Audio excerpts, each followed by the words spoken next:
Mitä sulle kuuluu? Erittäin hyvää kuuluu. Mikäs tässä? Näin paljon jengiä kauppakeskus Kaaressa ja tähän aikaan päivästä. Mahtavaa. Minkälainen syksy teillä on tulossa? Oletteko te niinku nyt rundilla vai mikä homma? Ja olitteko ulkomailla ja mitä kaikkea?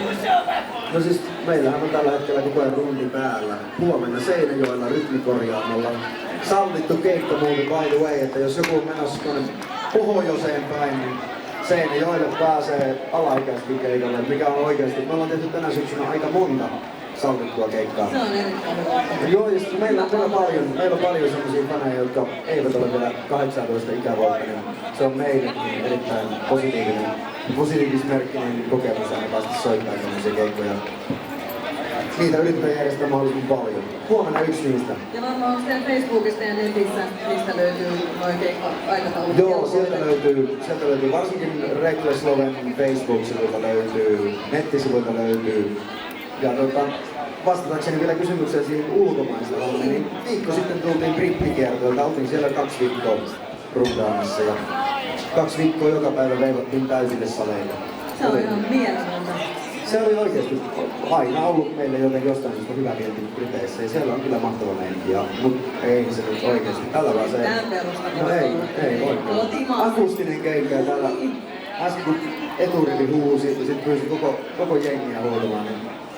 Lähti mukaan mahtavasti. Kyllä, Hei, tässä mahtavaa välissä ennen kuin mä kysyn sulta lisää, niin annan ohjeet siihen, että noita nimmareita ja levyjä, niin tuolta kautta pääsee jonon kautta tuohon. Mä pääsen susta ihan kohta kirjoittamaan. Järjestyksen jonon kautta. Joo, jonon kautta, kunnollisesti. Ja vielä piti kysyä, että mitä sä teet vapaa-ajalla? Jos sulla on vapaa-aikaa, niin mitä sä teet? Mikä on sun lempijuttu? Ja tämän jälkeen mä pääsen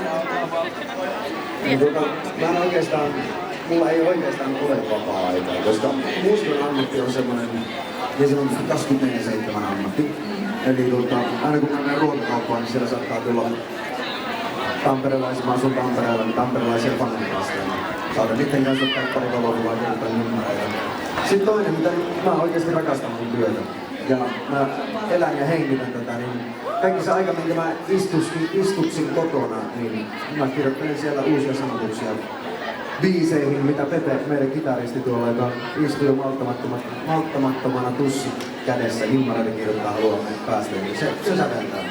Mä sitten kirjoitan sanoja niihin ja sitä mä tein niinku semmosena harrastuksena. Mä vähän niinku jotkut näppylää ristikoita, niin mä teen sit tekee biisejä, se on ihan hyvä harrastus.